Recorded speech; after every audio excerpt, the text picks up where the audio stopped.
Em maio de 2025, um novo Papa foi escolhido, Robert Francis Prevost, que agora atende pelo nome de Papa Leão XIV. E com sua ascensão, surgem também perguntas inquietantes. Estaríamos presenciando o cumprimento de profecias do Apocalipse? Estaríamos entrando no último capítulo da história da humanidade? Hoje, vamos mergulhar em profecias antigas, na história da Igreja e nos sinais dos tempos. Prepare-se para ouvir verdades que estão sendo ignoradas. A influência global do Vaticano e a geopolítica espiritual. Para compreendermos completamente o impacto da eleição de um novo Papa, precisamos entender o papel do Vaticano no cenário mundial. Embora seja o menor país do mundo em extensão territorial, o Vaticano exerce uma das maiores influências diplomáticas e espirituais do planeta. Com presença em organismos internacionais, embaixadas em quase todos os países e representantes que dialogam com nações de todas as culturas, o Papa não é apenas o líder da Igreja Católica, ele é um chefe de Estado e um símbolo de autoridade moral. Nas últimas décadas, vimos papas intervirem em conflitos, promoverem tratados de paz, liderarem debates sobre mudança climática e imigração, além de abordarem temas delicados como bioética, inteligência artificial e desigualdade social. Com Papa Leão XIV, essa influência tende a se aprofundar, pois ele é visto como um diplomata habilidoso e um líder preocupado com a construção de pontes entre nações e religiões. Mas aqui surge um ponto crucial. Essa busca por unidade global pode ser interpretada por alguns teólogos como uma preparação para a manifestação do governo mundial descrito em Apocalipse. Um governo unificado, com uma liderança religiosa centralizada, que promova a paz externa, enquanto internamente se afasta dos valores do verdadeiro evangelho. A profecia de Daniel e a visão dos 4 reinos. Vamos agora retroceder ainda mais ao livro do profeta Daniel. Em seu capítulo 7, Daniel tem uma visão de 4 animais, cada um representando reinos e poderes que se levantariam ao longo da história. O 4º animal, diferente de todos os outros, é terrível, devorador, com 10 chifres, uma imagem semelhante à besta de Apocalipse. Muitos estudiosos conectam esses textos como se estivessem descrevendo uma mesma entidade espiritual e política. O surgimento de um sistema global, representado por impérios ou alianças de nações, pode estar vinculado à figura de um líder espiritual com alcance mundial, o que nos leva de volta ao Papa. Será que estamos vendo o início da manifestação desse 4º reino? Será que Leão XIV faz parte desse mover profético, mesmo que inconscientemente? A reforma religiosa moderna. Um caminho para a confusão espiritual. Outro aspecto relevante é a postura da Igreja Católica diante de temas contemporâneos. Há uma tendência crescente de relativização da doutrina, em nome da inclusão e do diálogo. Embora o diálogo interreligioso seja importante, quando isso é feito à custa da verdade bíblica, corre-se o risco de diluir o Evangelho. Papa Leão XIV já demonstrou abertura a discussões que muitos consideram sensíveis. União com líderes de outras religiões, apoio a agendas sociais alinhadas com ideologias seculares e defesa de um discurso globalizado. Tudo isso contribui para que muitos vejam nele uma figura de transição, um símbolo do ecumenismo que pode levar à falsa paz descrita em 1 Tessalonicenses 5:3. Quando disserem paz e segurança, então lhes sobrevirá repentina destruição. As profecias do fim dos tempos em outras religiões. Curiosamente, não é apenas o cristianismo que aponta para um tempo final.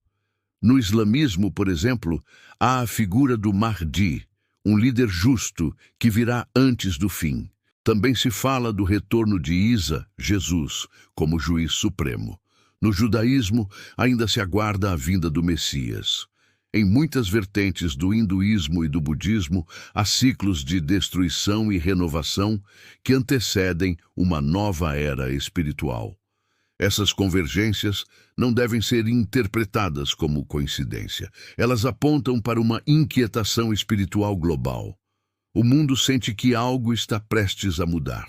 E essa expectativa universal, somada à ascensão de uma figura religiosa poderosa como o Papa, acende ainda mais os alertas proféticos. A guerra espiritual nos bastidores. Enquanto muitos focam apenas nos acontecimentos visíveis, é importante lembrar que, segundo a Bíblia, a verdadeira batalha ocorre no reino espiritual. Efésios 6:12 nos lembra que não temos que lutar contra carne e sangue, mas contra principados e potestades. O avanço da imoralidade, o esfriamento da fé, o aumento da violência e a banalização do mal são sintomas de uma guerra invisível que se intensifica a cada dia. E nesse campo de batalha, o papel da liderança espiritual é determinante. Ela pode guiar para a verdade ou para o engano. O papel de Israel nos últimos dias. Outro ponto essencial é o papel de Israel nas profecias do fim dos tempos. O renascimento do Estado de Israel em 1948 foi um marco profético. A cidade de Jerusalém, constantemente disputada, será o palco central dos eventos finais. Segundo Zacarias 12, todas as nações se voltarão contra Jerusalém. E de acordo com Apocalipse, será lá que Jesus retornará, pisando o Monte das Oliveiras. Assim, qualquer movimento político, religioso ou diplomático envolvendo Israel deve ser observado com atenção, especialmente se vier do Vaticano, que possui interesses históricos naquela região. Sinais no céu e na terra. Os avisos divinos. Terremotos, eclipses solares e lunares, pandemias, colapsos econômicos, guerras e rumores de guerras. Tudo isso tem sido noticiado quase diariamente. Jesus falou desses sinais em Mateus 24. E os profetas do Antigo Testamento também os mencionaram. Nos últimos anos, houve fenômenos celestes raros, como a tétrade de luas de sangue, coincidentes com festas bíblicas judaicas. Muitos viram nesses eventos um chamado de Deus à vigilância. Outros os ignoraram. Mas a pergunta permanece. E se os sinais estiverem mesmo diante dos nossos olhos e nós estivermos dormindo espiritualmente? Testemunhos de conversão em meio ao caos. Apesar do cenário sombrio, há luz. Em meio à crise, muitos têm se voltado para Deus. Testemunhos de conversões espontâneas, batismos em praias, cultos lotados em países fechados ao Evangelho, jovens sedentos por verdades eternas. Um movimento silencioso, mas poderoso. O Espírito Santo ainda está agindo, ainda há tempo. Mas esse tempo é limitado. Jesus está voltando, e quem tiver ouvidos para ouvir, que ouça o que o Espírito diz às igrejas. Um apelo à fé firme e perseverante. Se você ouviu tudo até aqui, saiba, isso não é apenas informação, é um chamado. Deus está te despertando. Volte à oração, volte à palavra, volte ao primeiro amor. Viva como se Jesus fosse voltar amanhã, porque talvez ele volte. Compartilhe essa mensagem. Ore por discernimento. Não se conforme com esse mundo. Prepare-se, porque os dias são maus, mas a promessa é gloriosa para os que perseverarem até o fim. Vivemos tempos de incertezas, mas uma coisa é clara. Deus está nos chamando para vigiar e preparar o nosso coração.